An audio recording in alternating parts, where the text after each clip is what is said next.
Hi, I'm Cecilia Kahn with the Washington Post, and I'm joined by Jules Poloneski. He's the director of the Future of Privacy Forum. Thanks, Jules, for coming around the floor of CES with me today. It's exciting. You know, some of these ideas that we've been hearing about, smart appliances, smart refrigerators, smart remotes, are actually starting to show up in showrooms. And it's going to be exciting to see how consumers use these things to have more control over their homes. It's also, frankly, something that we're all going to have to think closely about, because for the first time, all sorts of data about what we do at home, what we eat, when we go to sleep, when we do a wash, will be recorded, will be available, and sometimes will be shipped off to other third parties. So what does that mean for a consumer? What should a consumer be thinking about, and what they might be allowing other people to know? This is not an area where most of us are experts. We're still trying to figure out what we should click on and which terms of service is safe and which websites have good privacy. And all of a sudden, we're going to have to start understanding a little bit more about how our home data is used.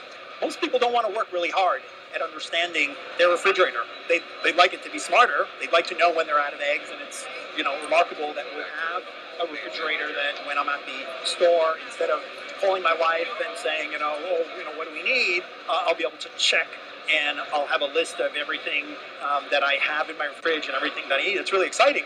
But who else is really interested in everything I've purchased? You know, marketers are interested, the government might be interested, an ex-spouse, in a divorce proceeding. So we need to make sure that users really feel in control of this data, as opposed to controlled by the data. What are some other things that you're seeing on the floor here that have perked your interest in terms of data collection from appliances and other connected devices? Smart meters.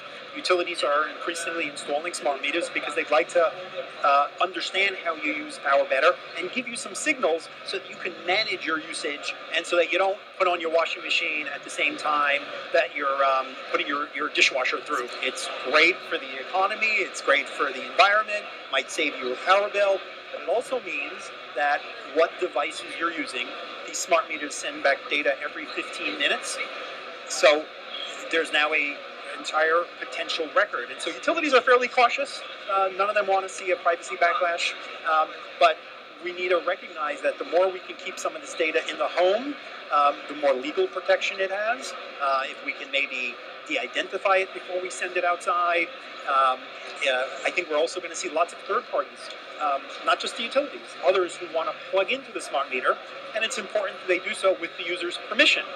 On the other hand, I don't want to buy a new washing machine and have to, notarize a special form and sign 3 times and initial it before it gets on my new home network, right? I want it to be pretty easy and seamless. On the other hand, I don't want it to be so easy that it talks to my neighbors, it talks to somebody who's driving by, it shares my data widely. So we really have to get this right, because the benefits are too good for us to have people, worrying about privacy in the sanctity of their own home.